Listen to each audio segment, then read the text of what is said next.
History has been careless with the memory of Robert Fergusson. In his short life, he was acclaimed as Alan Ramsay's literary successor, but at the age of only 24, Fergusson died in bleak and mysterious circumstances.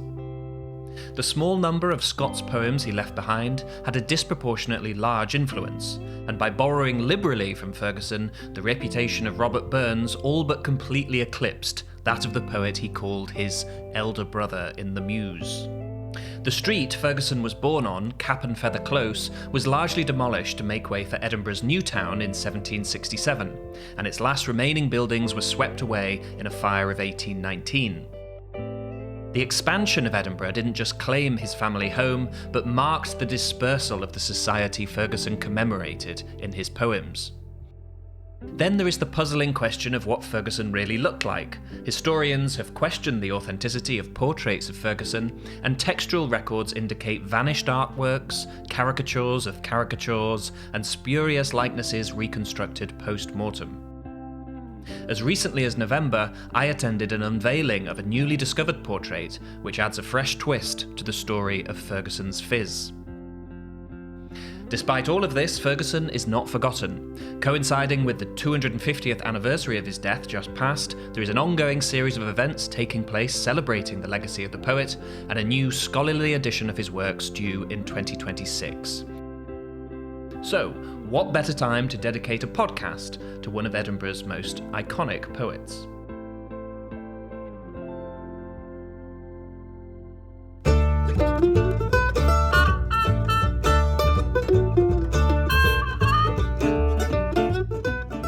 Hello, and welcome to Read This, Edinburgh's most powerful book podcast. I'm Ash, your host, and today I'll be talking about The Daft Days, a poem by Robert Fergusson.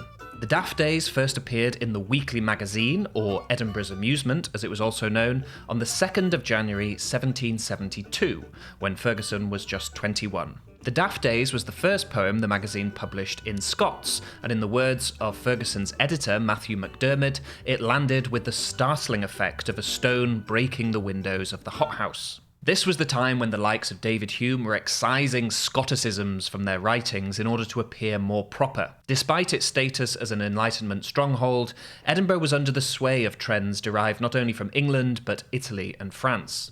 Into this somewhat cringing culture, behaving as if it's embarrassed of itself, comes Robert Fergusson with this festive, swaggering poem, not only written in Scots, but celebrating a uniquely Scottish tradition. Only 9 months later, one of Fergusson's admirers dedicated verses to him in the same magazine, saying he had been chosen by the Muses to be the new laureate of the city.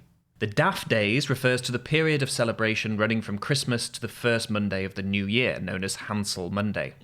After the Scottish Reformation of 1560, Christmas was increasingly looked upon by the frowning Kirk as a popish feast, and the holiday was eventually made illegal, which meant the run-up to New Year instead took precedence as the time of frivolity, the period for acting daft.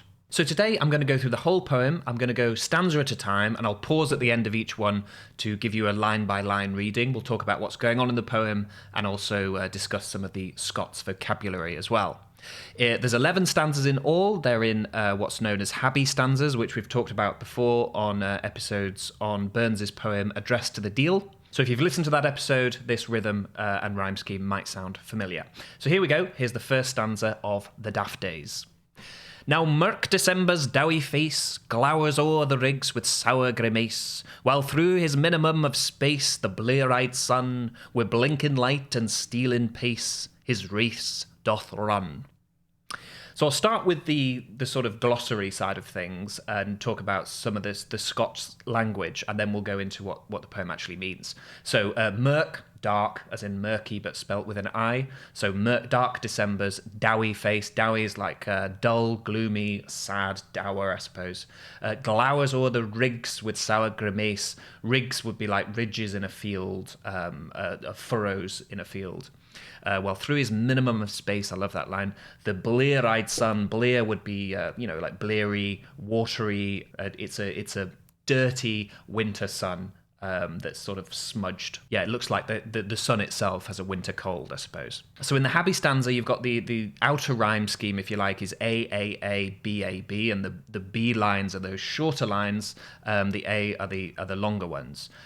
In this stanza, we can see, as Fergusson does on and off throughout the poem, the external rhymes are joined by some internal rhymes. So you've got dowie, glower, hour, and sour, as well as race in the final line, providing an extra A rhyme, along with face, grimace, space, and pace, giving you a nice sort of congested sound. It sounds like there's a lot packed into a minimum of space, as the poem describes.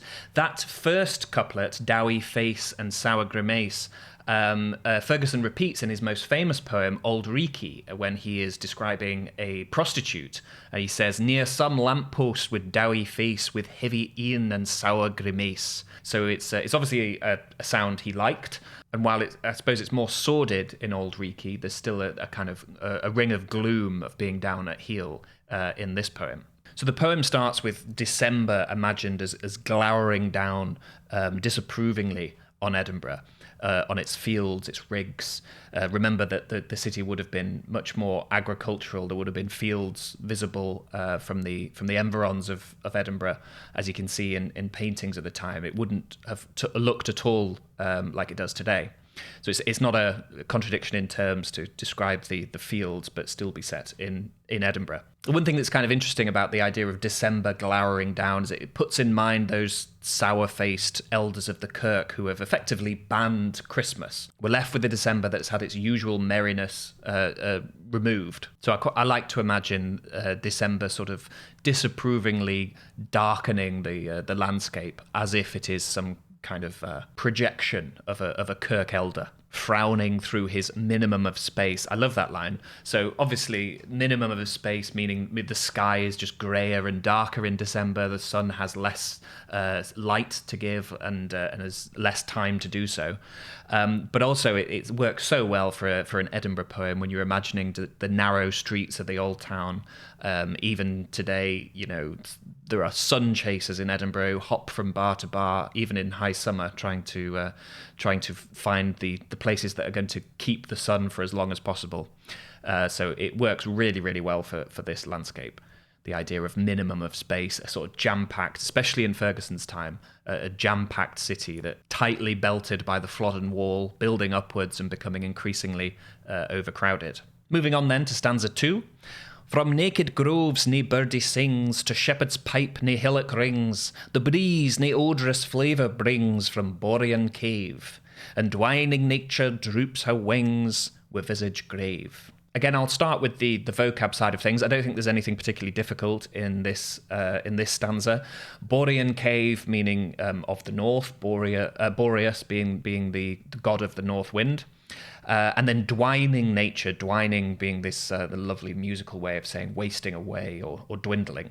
So this stanza has more gloom. It's cementing the idea of the outside world in December being solemn, hostile, lifeless. And joining mirk December from the last stanza, we now have dwining nature, another sort of irreligious deity populating this Narnian landscape in which Christmas has been cancelled. I find it interesting that throughout this poem there are figures like that, almost as if they've crept into the picture with the cancellation of traditional Christmas festivities.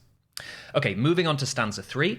Mankind but scanty pleasure glean, fro snowy hill or barren plain, one winter midst his nipping train, with frozen spear, sends drift o'er his bleak domain, and guides the weir. So in terms of Scots language, the word I think we really need to highlight here is the last one, weir. When I first read it, I assumed that meant winter was like freezing the rivers or damming up the rivers, like a weir.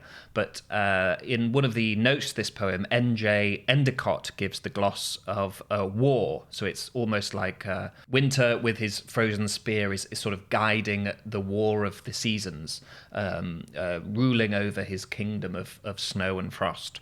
And one note on pronunciation, as opposed to just glossary, the end of the first line, glean, which I pronounced glain to make it fit with the rhyme scheme.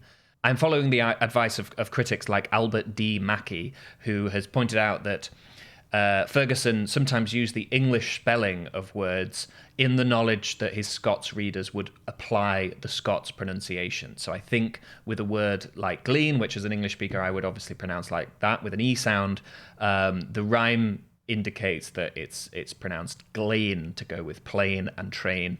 And again, that's something you can see elsewhere in this poem, but elsewhere throughout Fergusson as well, that sort of implied knowledge of Scots pronunciation. So building on the last two stanzas, once again, we see a landscape hostile to humanity, this time with a personification of winter amidst his nipping train, almost like he is followed by his hounds or the agents of snow and frost, sending drifts out over all his bleak domain, keeping the snow falling over the landscape. Then the first lines, mankind but scanty pleasure glean. This is key for Fergusson. The importance is placed on the fact that mankind can't derive pleasure from this landscape. Not mankind can't survive, or mankind can't be productive, or mankind can't do battle with this landscape in a typical sort of man versus nature. No, the problem is mankind can't draw pleasure from a snowy hill or a barren plain. It's a very unromantic image, man placed in opposition to nature, displeased by nature. One of Fergusson's guiding principles, values as a poet, is the seeking of pleasure, as we'll see from the next stanza onwards. Old Reekie, thou at the canty hole, abield for mony a coldriff soul, was snugly at thine ingle lowell, baith warm and couth, while round they gar the bicker roll to wit their mouth. Okay, a bit more Scots vocab in this one. We'll come back to Old Reekie. I assume you know what that is. Thou art the canty hole. Canty meaning cheery. In fact, canty Yule was often a phrase found on Scots Christmas cards, way of saying Happy Christmas without saying Happy Christmas. A bield meaning a shelter. For mony, a coldriff soul. Coldriff is just a wonderful way of saying cold, rife with cold. Then we've got in the fourth line, baith warm and couth, so both warm and couth. Couth as in the opposite of uncouth, friendly, amenable, pleasant. While round they gar the bicker roll, so while they move the beaker round, so beaker, so vessel for drinking, and gar, in this context, gar is pass around, pushing around the beaker. It can be a bit more sort of stringent than that. It can mean sort of force, cause to happen, to wit their mouth. I don't think I need to explain that. So yeah, Old Reekie, Fergusson's most famous poem is his epic Old Reekie, a sort of comic day in the life of Edinburgh. It's a name that's therefore long associated with Fergusson, although it does predate him. The oldest written use of Old Reekie as a nickname for Edinburgh is found in Alan Ramsay's Elegy on Maggie Johnston, which is from 1712. So in this stanza, we're moving in from the fold, in from the snow. It's hostile, cold, and bitter out in the fields. Here, within the confines of the city, is to be found cheer, shelter, drink, and company. And with those lines about, getting toasty by the fire, you might be reminded of Burns's poem Tam O'Shanter, something about the Chapman Billies, and here the Coldriff souls warming themselves at the ingle. As I mentioned in the introduction, Burns was of course heavily influenced by Fergusson, and a lot of the criticism of Fergusson addresses this influence, expresses a kind of understandable frustration that Fergusson is a poet that's sometimes studied only through the lens of influencing Burns, and try instead to highlight some of their differences. One of the key differences is, of course, Fergusson being a city poet, whereas Burns comes from the countryside of Ayrshire. Although Burns wrote poems set in Edinburgh, in fact, I think the last Burns poem I did on the channel was addressed to Edina, he was, of course, famed as being this inspired rustic, the ploughman poet. The significance of this is that part of the legend of Burns, the idea of this naturally gifted rustic genius, really took hold in the Scottish imagination, and a lot of critics, even those who are great fans or admirers of Burns, have lamented how this led to a sort of backward-looking trend in Scots poetry. As Sidney Goodsir-Smith has said, in the work of Fergusson were the beginnings of an unfortunately unrealised, sophisticated metropolitan poetry, unknown in Scotland since the courtiers had flocked after James VI to the honeypots of Whitehall. So Fergusson, for the likes of Goodsir-Smith, represents a road not taken in Scots poetry. And as W.E. Henley says, Fergusson was essentially an Edinburgh product. The old Scots capital, gay, squalid, drunk, littered, venerable, lives in his verses.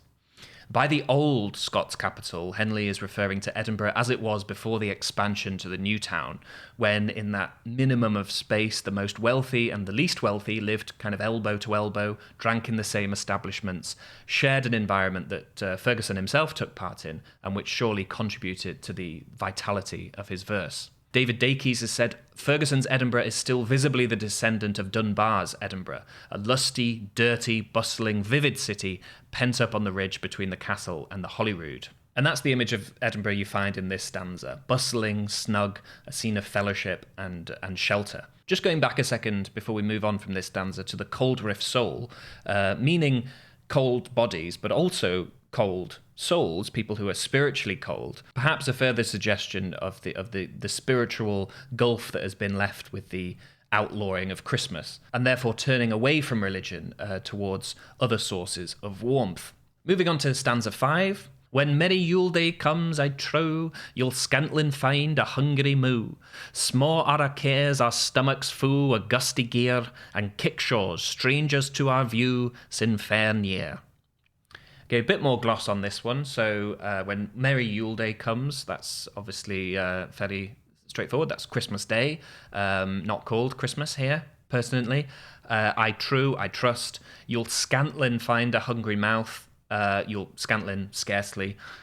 Small are our cares, our stomachs full of gusty gear, meaning pleasurable food.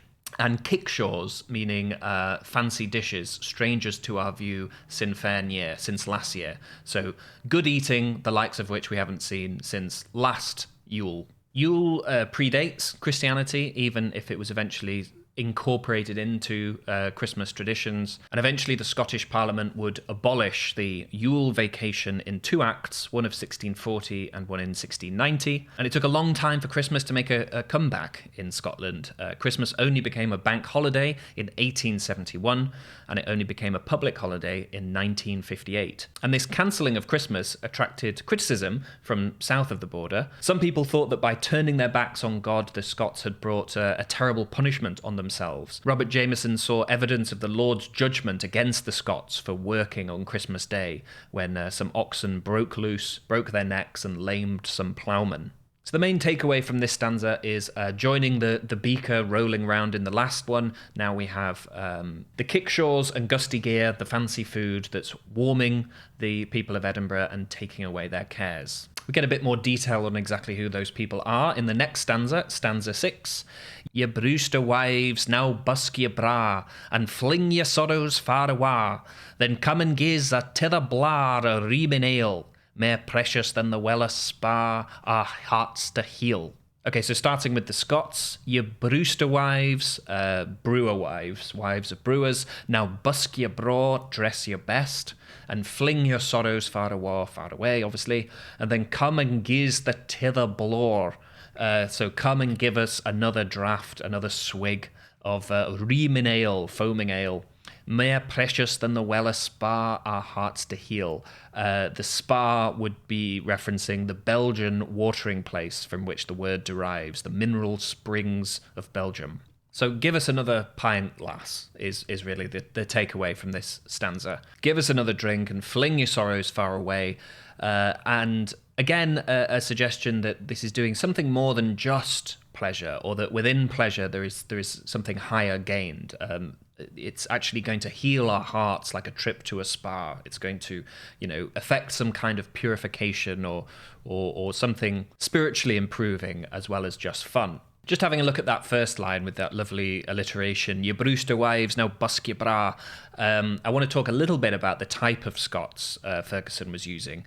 T.F. Henderson says Fergusson had a subtler knowledge of vernacular Scots than Burns. His Scots was the Scots not of the rustic, but of the educated classes, who made daily use of it in Edinburgh. Likewise, Edward Muir has said, since Fergusson, dialect Scots has never been used with equal solidity and exactitude and deliberate mastery since. So again, this is coming back to the missed opportunity some critics see Fergusson representing. A road not travelled down the branch of Scots poetry that could have been something, as Sidney Goodsir Smith said, more metropolitan, more sophisticated than what Burns and Burns's imitators propagated. There's a wonderful quote from another great Scots poet, Norman MacCaig, who disdained the plastic Scots he saw in his day that was prevalent in contemporary Scots poetry, which he said appears to be trying with large and woolly gloves on to pick up pins.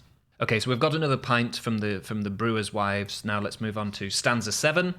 Then, though at odds with all the world, among ourselves we'll never quarrel, though discord gie a cankered snarl to spoil our glee, as lang's there's pith into the barrel, we'll drink and gree. So I hope you'll forgive me from rolling my R's into L's excessively in the earlier lines, but hopefully you can see why I did that. So it rhymes with barrel.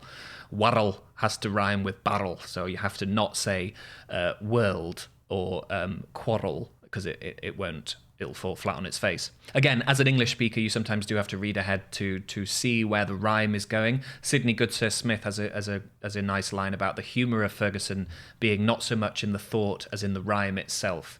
It's part of the pleasure of these poems to see how the rhyme is sometimes being stretched, how there's sort of like cheeky rhymes like this, barrel and the word world, indicating the accent that it should be read in. In terms of Scots vocabulary, I think the only phrase to talk about is as lang's there's pith into the barrel, which, as far as I can work out, means as long as there's strength in the beer, as long as there's strength in the liquor, energy in the spirit, or whatever they are drinking. As long as the booze is good stuff, we'll drink and gree.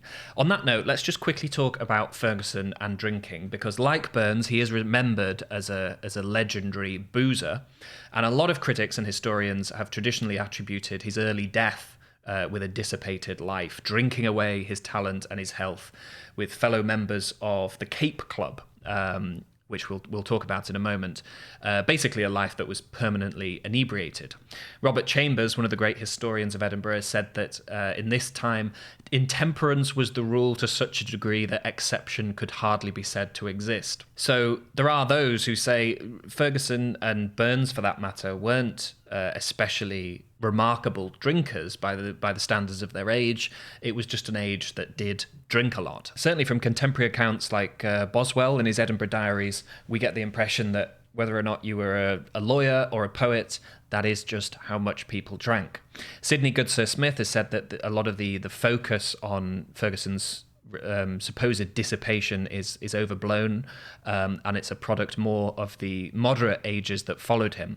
And like Burns, he says Fergusson has suffered from the prudes. There certainly is a boozy atmosphere to Fergusson's poetry, with his unusual poetic subject of fun, gaiety, and socialising. As James B. Caird has said, he revels in the festivities in which the old semi-pagan ecstasy of the Scots found peculiar expression, which is on full show in our next stanza, stanza 8. Fiddlers, ye pins in temper fix, and roset wheel ye fiddlesticks, but banish vile Italian tricks frae out ye quorum, nor fortes with piano mix, gies tulloch gorum. Okay, a bit more vocab in this one. Fiddlers, your pins in temper fix. Fiddlers, adjust the pins of your instrument to the correct pitch. And roset well your fiddlesticks, resin well your bow, your fiddlestick. But banish vile Italian tricks frae out your quorum, assembly, gathering, nor fortes with pianos mix, the musical terms obviously loud with soft, gies tulloch gorum. Now, tulloch gorum, according to James Robertson, another editor of Fergusson, was the name of a tune in existence at Fergusson's time, and his reference to it here inspired the Reverend John Skinner to put words to that tune. Skinner's words appeared in the Weekly Magazine on the 2nd of May 1776, prefaced by this stanza from Fergusson. Burns described Skinner's creation as the best Scotch song Scotland ever saw. That's from James Robertson. So we've had booze, we've had food, and now we've got music. We've also got a little bit of I guess nationalism is the only way to put it. Fergusson, as he is elsewhere in his poetry, is critical of European trends, the Italian macaronis, as well as, of course, English ones, although in here he is rounding on the Italians with their music.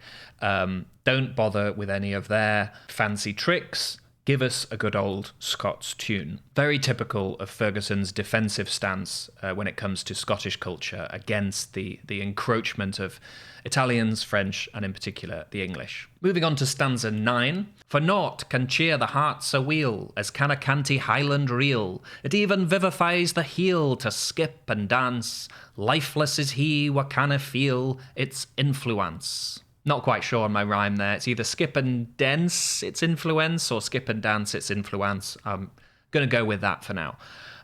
So we've moved from playing music to dancing along to it. I don't think we've got any Scots there that requires explication. We've already had the word canty earlier on, so now we have a canty Highland reel, a merry Highland dance. And once again, skipping, dancing, merriment is working here as a shield against lifelessness. It is giving the sort of meaning that a religious festivity might otherwise be providing were it not outlawed. Just quickly on Fergusson and songs, on the account of people who knew Fergusson, he was a very good singer. Thomas Summers, who knew him, who was a member of the Cape Club, said his voice was strong, clear and melodious. He was remarkably fond of old Scots songs and the best singer of the Burks of Inverness I ever heard. His nickname at the Cape Club, the social drinking club he was a member of, was Sir Precentor. Precentor, lead voice in a choir. He had been a choir boy. And his fellow member, Summers, gives anecdotes of adventures Fergusson had street singing. Other members included Alexander Runciman, who is credited with one of the paintings of Fergusson, who was called Sir Brimstone, and Sir Sluggard was the name given to another member, Deacon Brodie. Moving on to the penultimate stanza, stanza 10. Let mirth abound, let social cheer invest the dawning of the year. Let blithesome innocence appear to crown our joy, nor envy with sarcastic sneer our bliss destroy. Fairly straightforward, this one, sort of summing up what we've heard in the last few stanzas. Again, the emphasis is on revelry and community. Let social cheer invest the dawning of the year. Very much the note that Irvine Welsh has struck in recent weeks in the news, calling for a return to Hogmanay of old. Edinburgh residents will be aware that this year Hogmanay ended up being cancelled, not by a prohibitive kirk, but by acolytes of the god of cash. The events companies that run the dreadful, expensive, food poisoning riddled Christmas market that runs on into Hogmanay cancelled their Hogmanay celebrations because it was a bit windy, and actually went as far as recommending Edinburgh residents didn't go outside at all because they were so afraid of people celebrating without getting fleeced for £7 pint of piss, I suppose. And this prompted people like Irvine Welsh reminding the press that in his day, in the 90s, people just gathered on the Royal Mile. Nobody bought anything, and it was all about community, sharing a good time, celebrating, very much the spirit of Fergusson's poem, The Daft Days. So moving on to the last stanza then, stanza 11. And thou, great god of aqua vitae, what sways the empire of this city, when fool were sometimes cappa noiti, be thou prepared to hedge us frae that black banditti, the city garred. So aqua vitae, great god of whiskey. Our final deity of this poem is the god of whiskey. What sways the empire of this city, when foo were sometimes cappa noiti, a wonderful Scots word meaning irritated. Be thou prepared to hedge us free that black banditti, the city guard. The black banditti is the name that Fergusson gives to the city guard. City guard must be pronounced guard in order to rhyme with prepared. I'm not sure if you're supposed to change black banditti to make it fit better with cappa noiti, but it is, I think it's kind of marvellous as it is, this strange, slightly off rhyme, but there's something sort of frisky about both words that they just seem to match, even if they don't perfectly rhyme. So let's finish with that final deity, the great god of aqua vitae, whiskey, what sways the empire of this city. What a great image. Suggesting at the same time ruling over the city like a god, but also making it wobble, making it sway after imbibing too much of it. So there we are. That brings us to the end of the Daft Days, the first episode I've done on Robert Fergusson. I don't think it will be the last. Like I said, there's lots of events coming up that are going to be celebrating Fergusson. I hope to be present at some of those. I also am very much looking forward to the new 2026 edition that's coming out of his complete works. I think it's his complete works. And I hope in the run-up to that to find more excuses to do Fergusson. And of course, with Burns Night around the corner, I will be doing my annual Burns episode. Look out for that on the 25th. It's been a while since I've done one of these. I hope it wasn't too rusty. I'm looking forward to getting back into the swing of it and bringing some more podcasts to you soon. Thanks for listening or watching along if you're on YouTube. And until next time, happy reading.